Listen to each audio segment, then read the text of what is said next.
तो ये जितने भी एग्जाम्स हैं इन्हें निकालना बहुत मुश्किल नहीं है। कारण बता देता हूं। अगर 1000 सीट हैं किसी एग्जाम में तो उसके लिए सचमुच तैयारी करने वाले 5 या 7 हजार होते हैं बस। बाकी बस अपना वक्त खराब कर रहे होते हैं। तो बहुत कंपटीशन है नहीं। बाकी सब बस हिडन अनएम्प्लॉयमेंट वाले होते हैं जो कंपटीशन के नाम पर अपना समय खराब कर रहे हैं। ये एक बहुत यूनिक फिनोमिना है जो भारत में ही पाया जाता है। दुनिया के किसी देश में सरकारी नौकरी को या ब्यूरोक्रेसी को इतनी तवज्जो नहीं दी जाती। पर भारत का जो फ्यूडल पास्ट है ना, ये भारत में भी इसको तवज्जो क्यों दी जाती है समझना। क्योंकि हमारा एक सामंतवादी इतिहास है जबरदस्त तरीके से, और हमारे यहां पर वैचारिक क्रांति अभी पूरी तरह हुई नहीं है। फ्यूडलिज्म का क्या मतलब होता है? फ्यूडलिज्म के आपने सीलिएंट फीचर्स पढ़े होंगे अपनी सोशियोलॉजी वगैरह में। क्या होते हैं?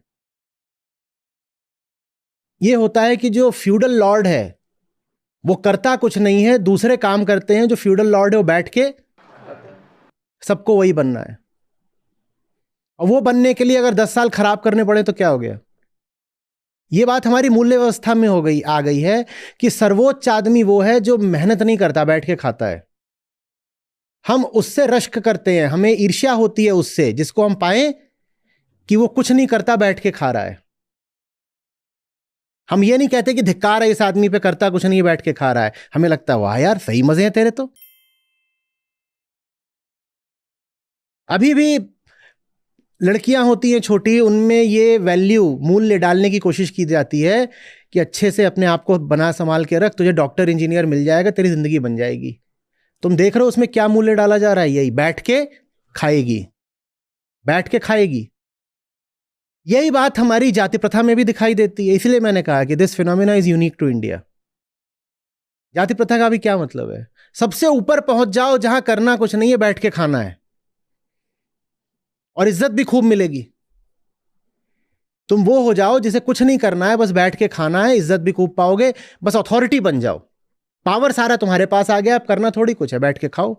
यही बात ये भी एक्सप्लेन करेगी कि भारत की ब्यूरोक्रेसी दुनिया की सबसे भ्रष्ट ब्यूरोक्रेसीज में क्यों है। क्योंकि उसमें आप प्रवेश ही इसीलिए करते हो कि करना कुछ नहीं है, बैठ के खाना है। तो जो जो हमारा फ्यूडल पास्ट है, हम उससे मुक्त नहीं हो पा रहे हैं। रेनेसां जैसी चीज भारत में हुई नहीं है अभी तक। हमारे लिए जीवन की सबसे ऊंची बात यही हो सकती है कि भाई करता कुछ नहीं है, खाता है, और भले ही डिजर्व नहीं करता पर उसके पास पावर और अथॉरिटी पूरी है, राजा जी है। यह सबको राजा बनना है। यहां पर किसी को भी श्रम नहीं करना है। यहां सबको बस ऐश करनी है, ऐश्वर्य चाहिए सबको। हम क्या लोगों की मेहनत को पूजते हैं भारत में? नहीं पूजते ना। हम कहते हैं बस एक ऐसी जगह पालो जहां पहुंच गए एक बार तो फिर कोई मेहनत नहीं करनी पड़ेगी। चाहे वो जगह एक ट्रॉफी वाइफ की हो, चाहे वो जगह एक पॉलिटिकल पावर की हो, चाहे वो वजह अनअर्न्ड मनी की हो, चाहे वो वजह ब्यूरोक्रेटिक अथॉरिटी की हो। बस किसी ऐसी जगह पहुंच जाओ जहां एक बार पहुंच गए फिर बल्ले बल्ले।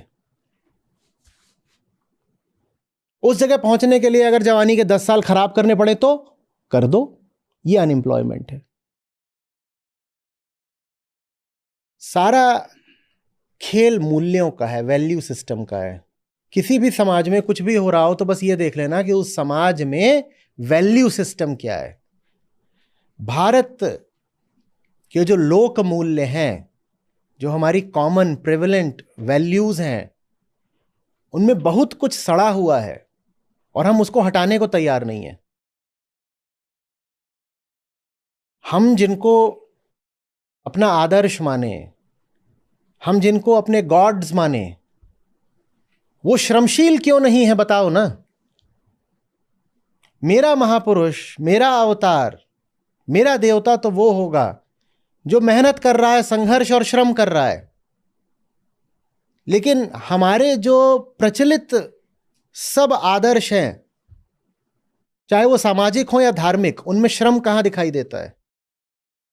कहीं कहीं दिखाई देता है, जहां जहां दिखाई देता है वहां सौंदर्य है, पर अधिकांशतः श्रम नहीं दिखाई देगा। अधिकांशतः ये रहता है कि ये बस हैं, भाई फलाने देव हैं, वो स्वर्ग में क्यों राज कर रहे हैं? क्योंकि वो देव हैं। तो हर आदमी बस, कभी मेहनत करके उनको दिखाया गया? मैं नहीं कह रहा कि ऐसी चीज दूसरे देशों में या दूसरे समाजों में होती ही नहीं, पर भारत में ज्यादा है।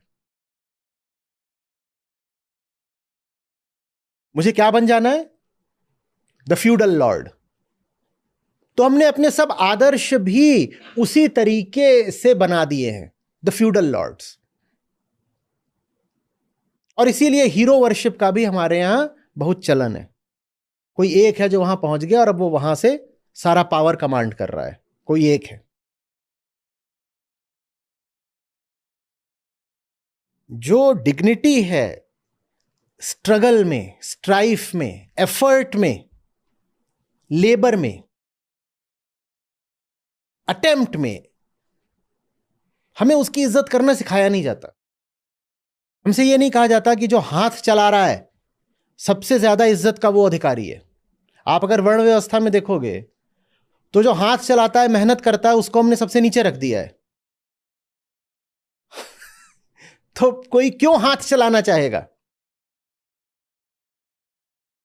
तो फिर हम हाथ नहीं चलाना चाहते, हम नहीं चलाना चाहते हाथ। हम श्रम को इज्जत देते ही कहां है?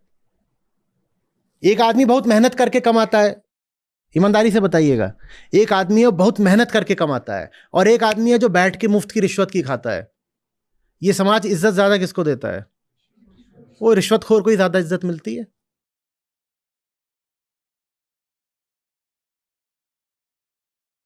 एक वर्किंग वुमन होती है, 10 हाउसवाइफ मिल जाएंगी, उसको ताने और मारेंगी, कहेंगी बेचारी गरीब है इसलिए इसको मेहनत करनी पड़ती है, देखो धूल में निकलती है, धूप में निकलती है, इसका तो मुंह काला हो गया।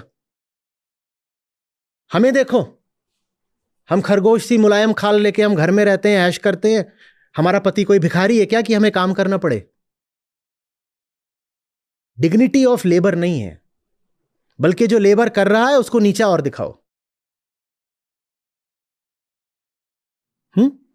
और जो मुफ्त की खा रहा है, बिल्कुल जमीन की भाषा में कहूं तो हराम की खा रहा है, उसको इज्जत मिलती है। आप शुरुआत करो, मूल्य बदलो। जिस किसी को देखो कि उसके पास अनअर्न्ड मनी है, चाहे इनहेरिटेंस से, चाहे कोइंसिडेंस से, उसको इज्जत मत दो। ऋषि अष्टावकर क्या बोलते हैं? अनादरम कुरु। अनादर करना सीखो। सिर्फ इसलिए तुम्हारे सामने कोई आ गया है और उसके पास एक अथॉरिटी है, ये नहीं कि उसको नमस्ते कर दिया और सर झुकाने लग गए और ये सब है। देखो कि इसमें योग्यता कितनी है, देखो कि ये संघर्ष कितना करता है दिन रात। संघर्ष को सम्मान देना सीखो, बेरोजगारी कम हो जाएगी। संघर्ष को सम्मान देना सीखो, बेरोजगारी कम हो जाएगी। लोग कहेंगे क्या वो लोग संघर्ष नहीं कर रहे जो 10-10 साल तैयारी करते हैं? नहीं साहब, नहीं कर रहे। हमने भी तैयारी करी और हम अच्छी तरह जानते हैं कि उस तैयारी में कितना संघर्ष लगता है। और हमने भी एंटरप्रेन्योरशिप करी और हम जानते हैं कि उसमें कितना संघर्ष लगता है।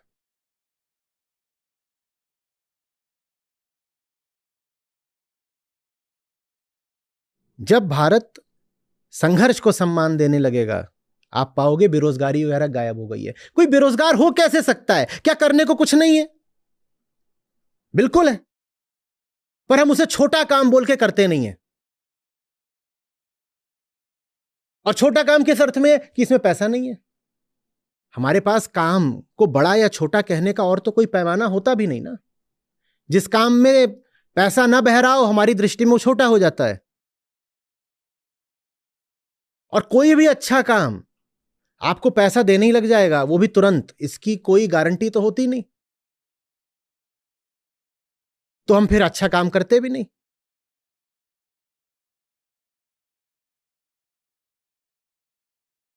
नहीं तो बताओ ना, आप एक जवान आदमी हो, महिला हो, पुरुष हो, कुछ भी हो, आप 21 के हो, आप 25 के हो, बेरोजगारी का मतलब क्या है? आप बोल रहे हो मेरे पास करने को कुछ नहीं है। क्यों करने को कुछ नहीं है? निकलो, देखो, जहां कहीं भी कुछ गलत हो उसको ठीक करो, और जो तुम करोगे उससे किसी ना किसी को तो फायदा होगा ही, तो कुछ पैसा आने लग जाएगा, तुम्हारा पेट चलने लग जाएगा। उससे ज्यादा की कामना रखो मत, क्योंकि श्रम, संघर्ष और कार्य का स्तर मायने रखते हैं। तुम्हें उसमें से मिल क्या रहा है वो बात की बात है। भाई, काम का क्या मतलब होता है? काम का मतलब होता है मैंने कुछ करा और उसमें मेरा आनंद है, मेरा संतोष है, और जो मैंने करा उसके फलस्वरूप मुझे कुछ पैसे भी मिल गए। पैसे मिल गए तो मेरा उससे घर चल गया। यही तो काम है, यही काम की परिभाषा है ना। मैंने कुछ करा, क्यों? क्योंकि वो करना ठीक था, और जो मैंने करा उससे दूसरे को भी फायदा हो गया, तो मुझे कुछ मिल गया। अगर तुम कोई अच्छा काम करोगे तो उससे किसी ना किसी को कुछ ना कुछ तो फायदा होगा ना, तुम्हें कुछ पैसे मिल जाएंगे। तुम करो ना। बेरोजगारी शब्द का तो कोई अर्थ ही नहीं है।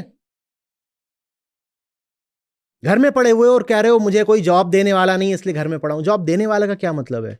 तुम्हारा मोहल्ला गंदा पड़ा हुआ है, जाओ मोहल्ला पूरा साफ कर दो। बोला मोहल्ला मैं साफ करूंगा, बदले में हर घर से 50 रुपए लूंगा। लो, मिल गया रोजगार? नहीं मिल गया? दुनिया में इतना कुछ है जिसको ठीक किया जाना जरूरी है, तुम उसको ठीक करो, बदले में लोग तुम्हें पैसा दे देंगे।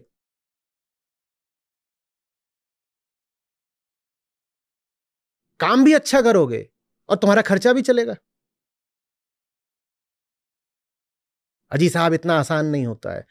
ये जो लोग बोल रहे हैं ना, इतना आसान नहीं होता बेटा। आप जहां बैठे हो, मैं वहां बैठ के उठ भी चुका हूं। तो आप हमें मत बताइए कि आसान होता है कि कठिन होता है। मैं जो काम कर रहा हूं, ये कोई इंडस्ट्री नहीं होती है। बस मुझे ये करना था, मैंने किया, और इससे जिनको लाभ हुआ वो मेरे साथ खड़े हो गए। उन्होंने कहा आप और करिए, आगे बढ़िए, आप जो कर रहे हो उससे हमें ही लाभ हो रहा है, हम आपको संसाधन देंगे, आप आगे बढ़िए। नहीं तो इसका कोई पहले से ब्लूप्रिंट थोड़ा ही उपलब्ध था कि ऐसे ऐसे करो, ऐसे ऐसे करो तो कैरियर आगे बढ़ेगा और पैसा मिलेगा। ना तो इसमें कोई कैरियर होता है, ना कोई ये इंडस्ट्री है, ना ये काम ऐसा है कि कोई और कर रहा है तुम नकल करके कर डालो।